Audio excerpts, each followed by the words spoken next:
Essa noite nós vamos aprender a palavra do Senhor. Aleluia. E vamos aproveitar que provavelmente, presta atenção, provavelmente tudo será fechado de novo. Tá? O governador do estado já se manifestou dizendo que tudo será fechado, somente coisas de farmácia, supermercados, setores de produção de alimentação, essas coisas, somente isso estará aberto no estado de Goiás. Então, a qualquer momento vai soltar um decreto que vai se fechar absolutamente tudo. A gente ainda vai soltar, não significa que vai ser amanhã, nem depois, mas ele já se manifestou hoje e eles devem estar na elaboração desse decreto para já suspender as atividades em todo o estado de Goiás. Não, ele ainda não soltou o decreto, ele só falou que vai soltar. Eu li um agora à tarde, quarta-feira. E aí ele não soltou. Então o que acontece? Então qualquer hora a gente vai estar passando as instruções para a igreja, e aí a gente vai ficar únicos, se eles fecharem as igrejas, que provavelmente vão, nós vamos ficar somente online, e aí a igreja compartilhe, divulgue, e aí vai ser o que a gente vai poder fazer, né?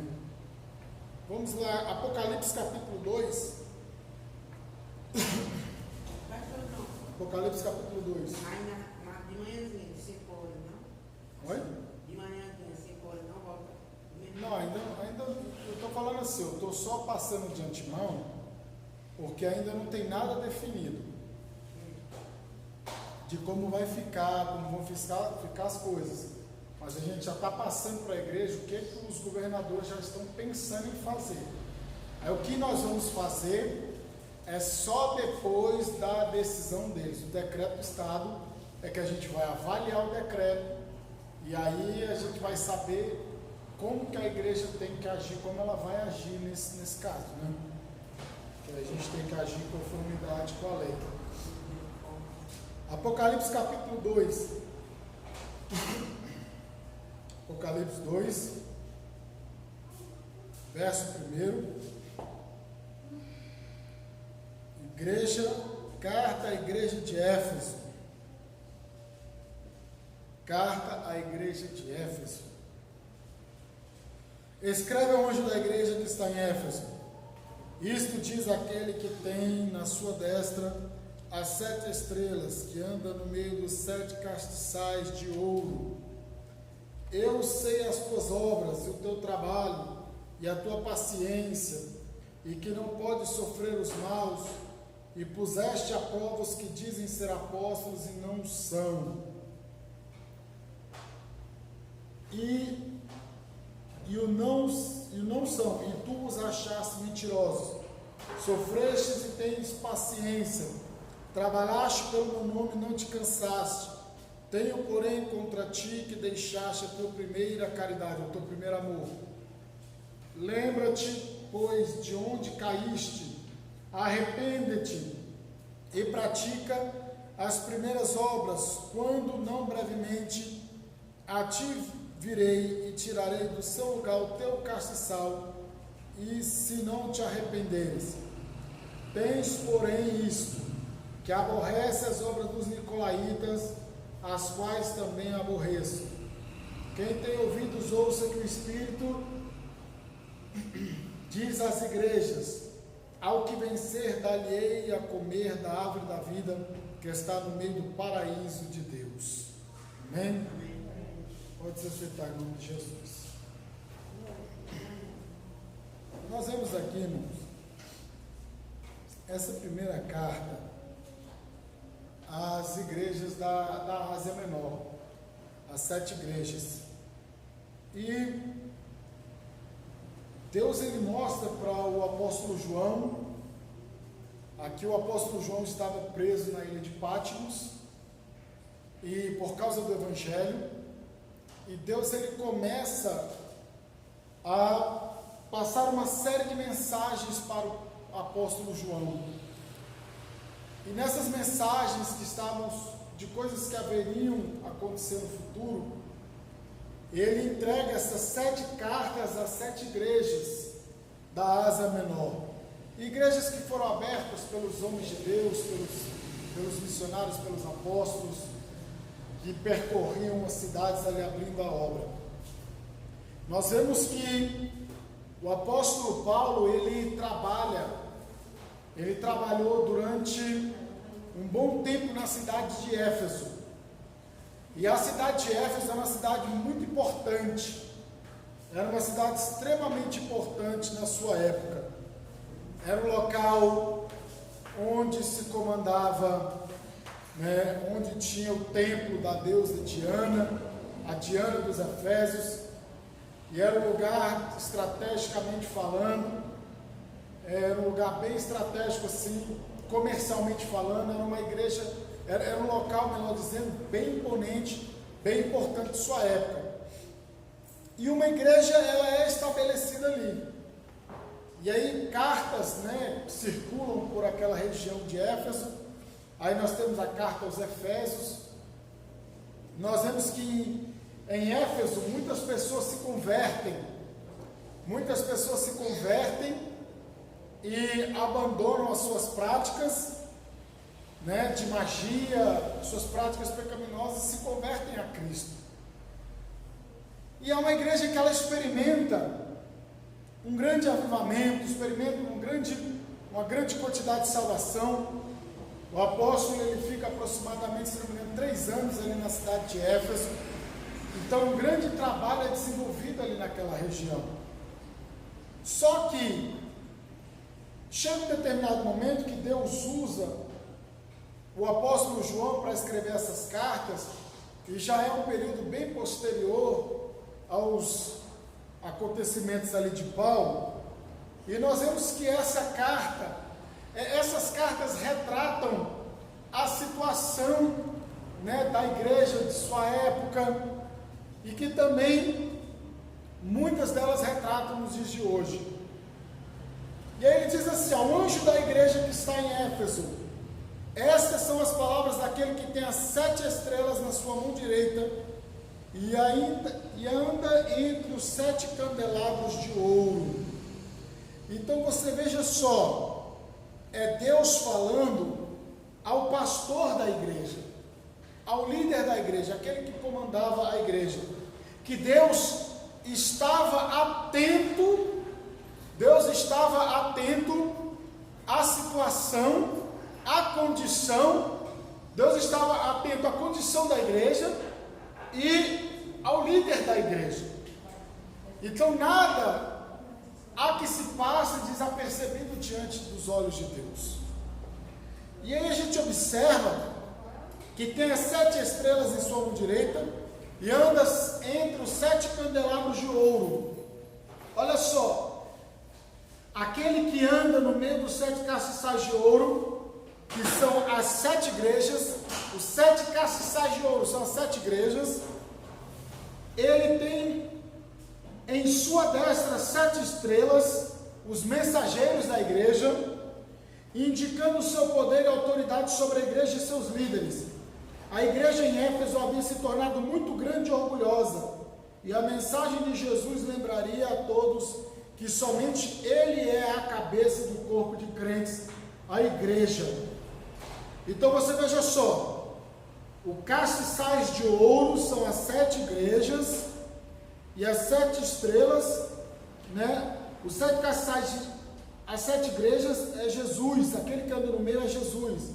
E tem em sua destra as 7 estrelas, os mensageiros das igrejas. Então você observa, o que era o castiçal, candelabro, candeeiro? Era aquela peça que tinha no templo, no tabernáculo, no templo, que você já viu que ela tem 7 pontas, que tem algumas igrejas têm aquilo ali, que é um utensílio onde você acendia a lâmpada no templo, onde o sacerdote, aquele que estava ministrando no templo, ele tinha que estar constantemente fazendo a manutenção, para a luz estar acesa, e por aí vai. Deus dá uma série de ordens lá para Moisés, lá no Êxodo, que era para trazer azeite puro, batido, de oliveira, que era para que houvesse luz, para que a luz ficasse acesa, para o sacerdote ministrar, oficiar dentro do tabernáculo, dentro do templo, dentro do lugar santo, né? O candeeiro, o castiçal, o candelabro, que seja, ele ficava no lugar santo, não no santíssimo. Então ele servia de iluminação, né? Ele servia de iluminação. Então era uma coisa muito gloriosa, aquela iluminação daquelas sete pontas, né? Era uma haste central com 3 em cada lado, que aí formam 7 pontas. E aí aquele utensílio iluminando e refletindo as coisas douradas e revestidas de ouro. Devia ser um ambiente maravilhoso, um ambiente de glória ali dentro. Então, aí você observa que Jesus é aquele que anda no meio da igreja. Ele anda entre a sua igreja. Ele anda sondando as igrejas. Ele anda sondando cada membro, cada crente, cada vida. Ele está no meio. E o interessante é que ele está no meio, ele está andando entre os 7 candelabros. E Jesus ele tem que estar no meio de nós. Ele tem que estar no meio de nós. Então, irmãos, é assim que ele se apresenta na primeira carta, né, que é a igreja que estava em Éfeso. Então, ele diz no versículo 2 assim, conheço as suas obras, o seu trabalho árduo e a sua perseverança. Sei que você não pode tolerar homens maus, que pôs à prova os que dizem ser apóstolos, mas não são, e descobriu que eles eram impostores. Então era uma igreja, conheça suas obras, indica a onisciência de Deus. O que é a onisciência? É que Deus é um atributo, né? Quando a gente estuda teologia sistemática na teologia, a teologia sistemática ela faz o quê? Ela pega assuntos que tem na Bíblia, assuntos da fé, e reúne num só volume ou vários volumes, reúne num só lugar, para facilitar o nosso estudo. Por exemplo, eu quero estudar sobre salvação, aí você vai no capítulo de salvação. Eu quero estudar sobre o pecado, aí você vai lá no capítulo sobre o pecado. Eu quero estudar sobre Deus, aí você vai lá no capítulo que estuda sobre Deus. Então, e aí, a teologia sistemática, ela trata que a onisciência, que é aquele que tem o todo conhecimento, ela diz que é um atributo incomunicável de Deus. O que é um atributo incomunicável de Deus? Ou seja, é aquilo que Deus não dá, não confere ao outro, não confere a mais ninguém. Somente Ele é onisciente, só Ele é onipotente e onipresente. A gente sabe muito bem dessas 3 terminologias. Elas são, o que quer dizer? Que isso são os atributos incomunicáveis de Deus, ou seja, que Deus não dá, não reparte, é somente dele, é único e exclusivamente dele. Então ele já se apresenta como onisciente, conhece as suas obras, ele conhece as obras da igreja que está em Éfeso, e trabalho, ele conhece as obras, conhece que essa igreja trabalha arduamente e a sua perseverança.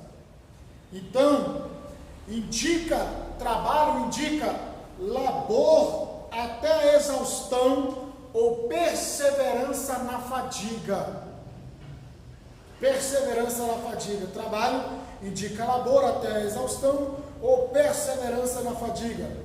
1 Coríntios capítulo 15, verso 58. Quem pode abrir? Nós estamos lá em Apocalipse capítulo 2.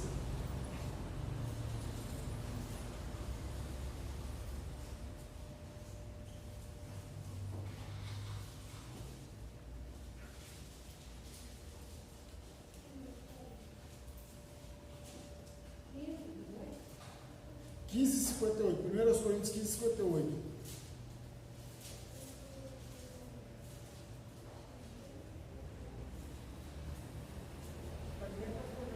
Pode. Portanto, queridos irmãos, continuem fortes e firmes, continuem ocupados no trabalho do Senhor, pois vocês sabem que todo o seu esforço nesse trabalho sempre traz proveito. Então, esse esforço no trabalho do Senhor sempre traz proveito, né? Ou não é vão no Senhor. Então, o que acontece? Era uma igreja que trabalhava, era uma igreja que perseverava, né? E a perseverança, ela significa o quê? Resistência, firmeza e constância sob condições adversas. É isso o que significa perseverança. E elas tinham discernimento. O que é discernimento? É avaliar bem, fazer distinção. É você discernir, é você avaliar, fazer uma distinção entre o que é bom, o que é mal, o que é certo, o que é errado. É você fazer essa avaliação, é você discernir. E olha só o que o comentarista da minha Bíblia, ela diz assim, ó: durante um longo período, a igreja em Éfeso havia se recusado terminantemente a tolerar o pecado entre seus membros, mas isso não era fácil em uma cidade conhecida por práticas sexuais imorais, associada à adoração a deusa Artemis ou Diana, né? Também vivemos em tempos de pecado amplamente disseminado e de imoralidade sexual. Tornou-se popular ter a mente aberta em relação a muitos pecados que são chamados de escolha pessoal ou estilo de vida alternativa. Mas quando o corpo de crentes ou uma comunidade, a igreja local, começa a tolerar a presença do pecado no seu ambiente, ele está baixando o nível de seus padrões e comprometendo-se o testemunho dessa igreja perante Deus e o mundo. Lembre-se de que a aprovação de Deus é infinitamente mais importante do que a aprovação do mundo. Então, era uma igreja que trabalhava, que tinha discernimento, que tinha perseverança, que não podia tolerar homens maus. Colocaram à prova aqueles que diziam ser apóstolos, mas que não eram, e descobriu que eram impostores. Então era uma igreja ativa, era uma igreja que trabalhava, era uma igreja perseverante, mas aí tem o mais, né? O mais, esse é o problema, né? Porque o mais, o que é o mais? No português, a palavra, a conjunção mais, ela significa o que? Uma adversidade, é algo adversativo, ou seja, ela vai contrariar tudo aquilo que foi afirmado anteriormente.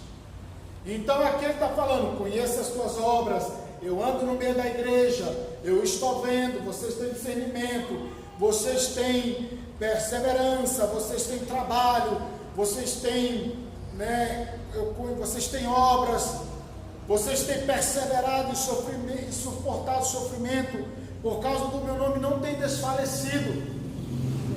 Era uma igreja que estava ali, ó. Como que pode? Olha só, uma igreja que tem todas essas qualidades aqui no início, ela está perseverando, ela está fazendo, mas ela tolerava certas coisas. Ela tolerava certas coisas. E a igreja do Senhor, ela não pode ser dessa forma. A igreja, ela não pode tolerar o pecado. Ela não tem que compactuar com o pecado. Ela não pode ser conivente com o pecado. Todo pecado tem que ser trabalhado, né, confessando ao pastor, pedindo misericórdia a Deus, né, trabalhando com amor, com sabedoria. Aquela pessoa que está constantemente na prática do pecado, viu, irmãos? Aquela pessoa que você tem que trabalhar essa questão. Porque tem uma coisa assim, a Bíblia fala que aquele que peca, esse é do diabo.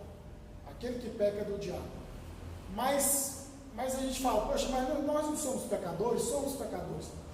Mas quando a Bíblia fala que aquele peca, esse é do diabo, a palavra no português parece que é uma afirmação e pronto, e não tem mais solução, né?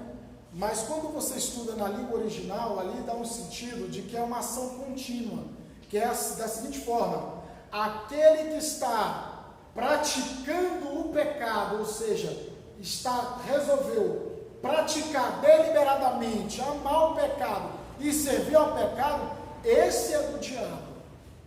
Mas nós, quando somos pecadores redimidos, resgatados, a diferença é que quando a gente peca, o Espírito de Deus nos constrange, e aí a gente pede perdão para Deus, e pede misericórdia para Deus, para a gente não pecar mais e continuar na nossa caminhada, na nossa jornada de fé. Então o que acontece?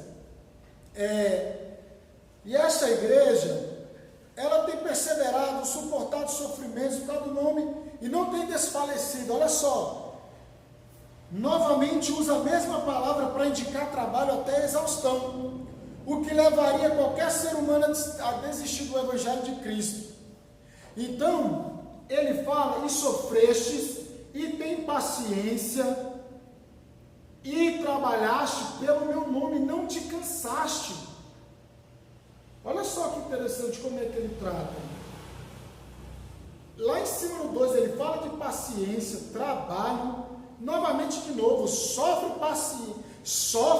paciência e trabalha e não se cansa.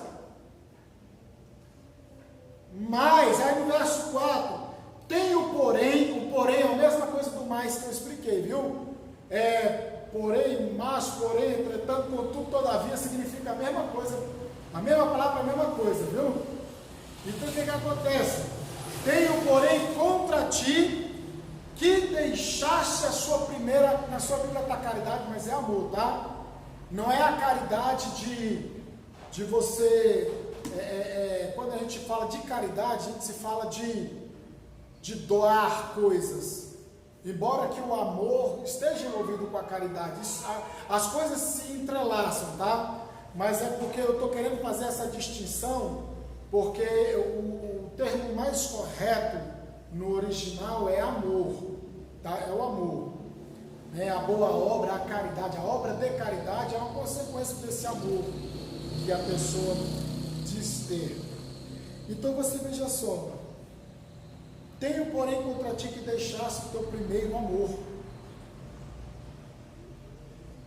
É uma coisa interessante, que a igreja, ela pega, como que pode? Uma igreja que persevera, que não se cansa, que trabalha, ela deixa o primeiro amor. Então você veja só que, lembra-te, pois, de onde caíste e arrepende-te, e pratica as primeiras obras.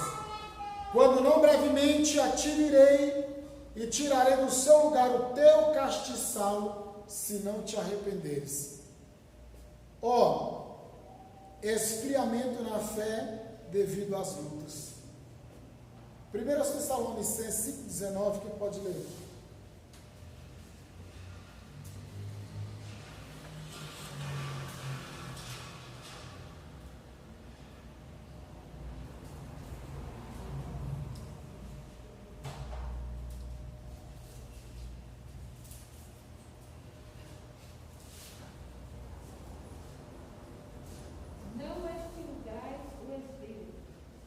Traduzindo, não apagueis o Espírito, né?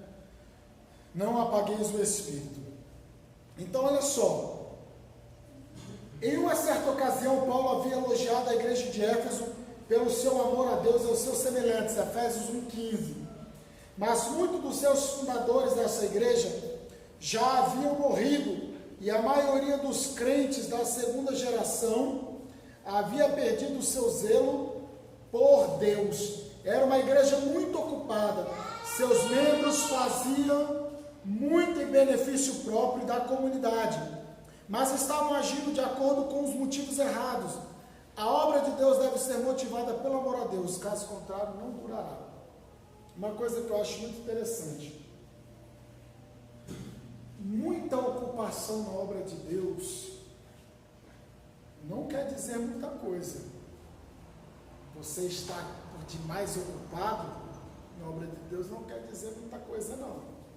Não quer dizer muita coisa.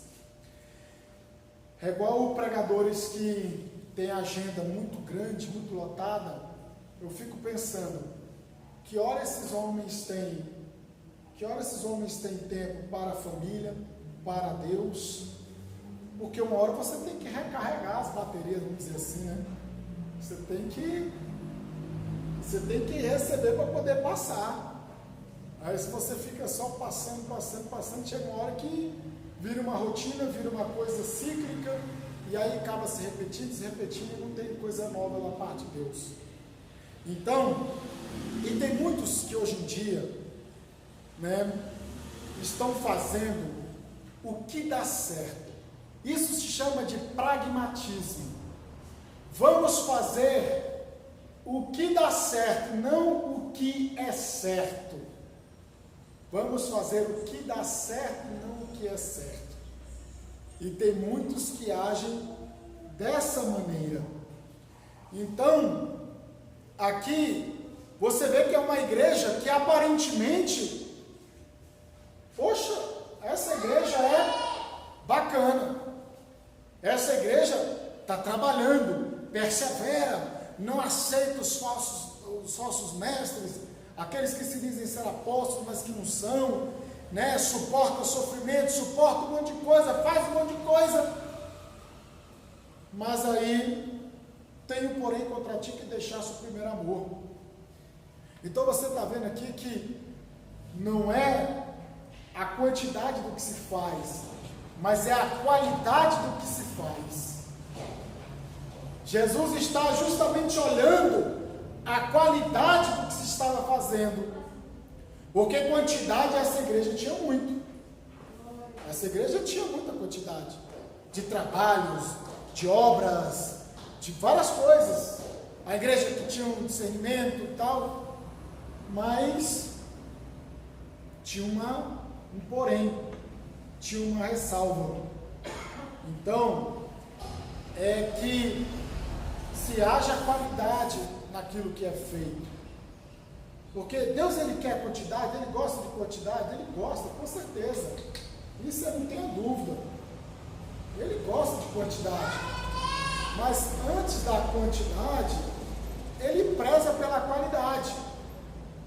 Porque o pastor Hernando Dias Lopes, ele fala muito isso, né? Que tem gente que tem numerolatria, que é a idolatria com os números, que quer que os números cada vez cresçam mais, e tem aqueles que têm numerofobia, que tem medo de números. Não, minha igreja está com 100 membros, e está suficiente, assim está bom, então não vamos crescer. Deus está trabalhando. Ora, se Deus está trabalhando, se Deus está no negócio, a coisa vai crescer, né? Porque a obra de Deus, ela não fica estagnada. Ela não, quando a gente fala das coisas de Deus, a coisa que não há é estagnação, porque o Espírito de Deus, a obra de Deus, ela é dinâmica, ela tem que ser dinâmica, mas que haja qualidade, né? Porque quantidade a gente tem muito aí afora. Os números que o IBGE traz é que o número de evangélicos é um número expressivo, em termos numéricos. Mas de qualidade, quando a gente olha para a prática, não é isso. Porque se a qualidade acompanhasse essa quantidade, a nossa sociedade era muito mais diferente. A igreja estaria impactando muito mais, a sociedade estaria muito mais impactada. Porque quando você estuda a história dos grandes avivamentos, né, quando você estuda a história dos grandes avivamentos, você observa que as sociedades, nossa, era um impacto, irmãos, bares eram fechados e as pessoas corriam para a igreja para aceitar a Cristo, ouvir o Evangelho. Várias cidades foram, né, impactadas com a presença do Espírito de Deus, a presença de homens cheios de Deus. Então, os números que nós temos não condiz com a qualidade que se espera que se tenha. Então ele fala: tenho porém contra ti. É algo que testemunha diante dos homens. Pode ser que esteja recebendo louvor, pode ser que esteja recebendo os elogios, mas aqui essa igreja tem, porém, contra ti. Perante a sociedade não havia nada contra, mas perante Deus tinha uma coisa contra. E olha só que coisa triste nós termos o aplauso da sociedade, dos homens, mas não termos o agrado da parte de Deus. Deus olhar para nós e não se agradar de nós. Isso é complicado. A igreja parecia uma igreja que estava rompendo ali, né? Mas aí ele fala bem assim: olha, lembra-te, pois, de onde caíste.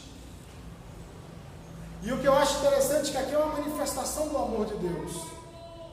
Porque Deus, ele está falando, faz uma retrospectiva, analisa, põe a mente no lugar. Lembra-te, pois, de onde você caiu, e arrepende-te. O arrependimento, ele é importante, necessário para a nossa vida. O arrependimento, ele tem que fazer parte da vida do crente. Porque se o crente pecar, se a pessoa pecar e não se arrepender, não adianta, não alcança misericórdia. Não alcança misericórdia. Só alcança misericórdia quem se arrepende, quem confessa e deixa. Quem confessa e deixa, é assim que alcança misericórdia. E ele está dizendo, ele está chamando ao arrependimento. Aqui, ele não está manifestando juízo, porque ainda há um tempo da misericórdia, um tempo da graça, em que ele está chamando ao arrependimento, ao conserto.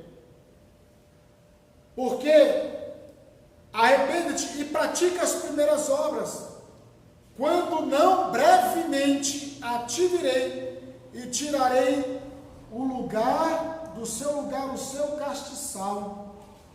Olha só.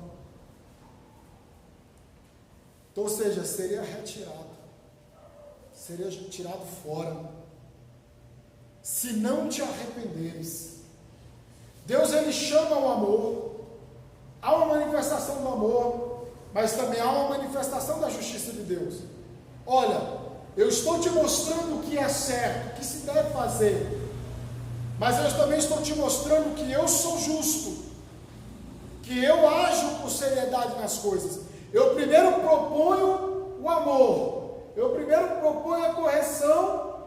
Se não houver uma resposta, eu vou ter que tomar outra decisão. Então você veja só que ele primeiro chama, lembra-te, olha, se volte, lembra, arrepende. Quando não, brevemente a ti virei e tirarei do lugar o seu castiçal, se não te arrependeres. E quantos e muitos que Deus está chamando, que Deus está manifestando a sua misericórdia e não quer se arrepender, muitos que estão desviados e Jesus está chamando, né? Pessoas que outra hora foram ativas na igreja, fizeram coisas maravilhosas para o reino de Deus, caíram, mas Jesus está chamando, volta ao primeiro amor. Volta ao primeiro amor. Olha só, e ele diz, e uma coisa é sermos removidos do reino dos céus, sermos removidos da presença de Deus. É para a gente se lembrar, é para a gente lembrar, é para a gente trazer à memória o que praticávamos, o que estamos praticando hoje, como que a nossa vida, porque hoje está sendo uma prova muito grande para a nossa fé. Porque uma coisa é você e eu sermos religiosos e marcar o ponto na igreja. De vir à igreja, hoje é domingo, e eu vou lá, o pastor vai me ver, os irmãos vão me ver, e eu já cumpri o meu papel. Está igual a igreja de Éfeso do Apocalipse. O povo via por fora, mas Jesus via por dentro. Então o que acontece? A nossa vida com Deus, dá mais agora que é a hora do vamos ver. Quem é crente de verdade? Quem verdadeiramente ama o Senhor? Porque esse negócio de ficar só em culto online, ficar servindo a Deus só dentro de casa, isso também não é legal. A Bíblia fala de comunidade, a Bíblia fala de igreja. O povo de Israel estava reunido, havia uma comunidade. A Bíblia fala, não deixe de congregar. A Bíblia fala de ajuntamento, de estar reunidos no nome do Senhor, né? Mas são momentos como esse que também testam a nossa fé, para ver se verdadeiramente nós servimos a Deus ou se servimos a um sistema religioso. Servir ao sistema religioso é muito fácil, é muito simples, mas servir a Jesus Cristo verdadeiramente, aí a coisa é mais complicada. E aí são momentos que, como esse, é que traz essa diferenciação. São momentos como esse que traz se verdadeiramente somos servos de Deus ou não. Tem muitos, ou muitos vão firmar, ou muitos vão se afastar. Porque só Deus sabe quando isso vai acabar. Só a Deus pertence. Quando isso vai acabar? Enquanto nós, igreja, nós temos que ir se adequando, tentando e conviver e sobreviver a essa situação. Como eu disse no domingo, na direção do culto, eu falei muitas vezes a gente prega tanto, fala tanto que os apóstolos, os servos de Deus sofreram por causa do Evangelho, passaram por dificuldades e tal. Agora nós estamos bem inseridos numa situação calamitosa, difícil. Nós estamos numa situação não de perseguição religiosa, graças a Deus, não, mas numa situação em que restringiu a nossa liberdade. Restringiu a nossa liberdade. E que agora, possivelmente, a nossa liberdade vai ser reduzida novamente, por causa também da irresponsabilidade de outros. Porque se fecha demais, a economia quebra. E a economia já está quebrada, já quebrou a economia. Agora é só juntar o que restou, o que está restando, né? A economia está quebrada e vai quebrar mais ainda. Se solta, a contaminação aumenta. E ao invés, o que mais se fala hoje em dia é nessa doença, é nessa crise, é nessa pandemia. E aí se fala, né, que os que não podem sair de casa, os que não precisam sair de casa, fiquem em casa. Fiquem em casa. E os que precisam, que vão, que vá. É muito complicado, mas os que vão traz doença para os que estão. Mas como é que faz? Não? É uma situação assim que, graças a Deus, eu não sou presidente, eu não sou ministro, eu não sou nenhum deles, porque você imagina a cabeça desses homens, como é que não está fervendo. De ter que tomar uma decisão certa, correta, e ainda ter que enfrentar uma guerra política que está por detrás disso tudo. Eu não queria estar na pele dele de jeito nenhum. Para a gente não, a gente é só ou cumpre, não cumpre, ou cumpre forçado, E é mais simples, teoricamente, né? Do que a situação desses homens. Então, é uma situação muito delicada que a gente está vivendo. E é uma hora de a gente analisar. Como Jesus falou, lembra-te, pois onde caíste.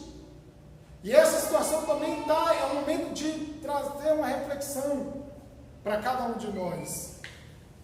Então aqui, Jesus ele continua dizendo, no versículo 6, tens, porém, isto, outro porém,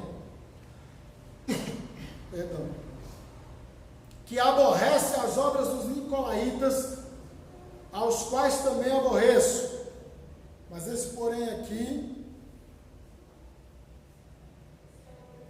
não foi um porém de desagravo, não. Vocês aborrecem a obra dos nicolaítas.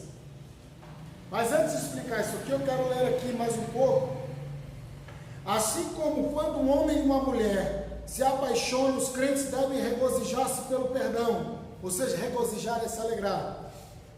Mas quando perdemos de vista a gravidade do pecado, começamos a perder a emoção do perdão.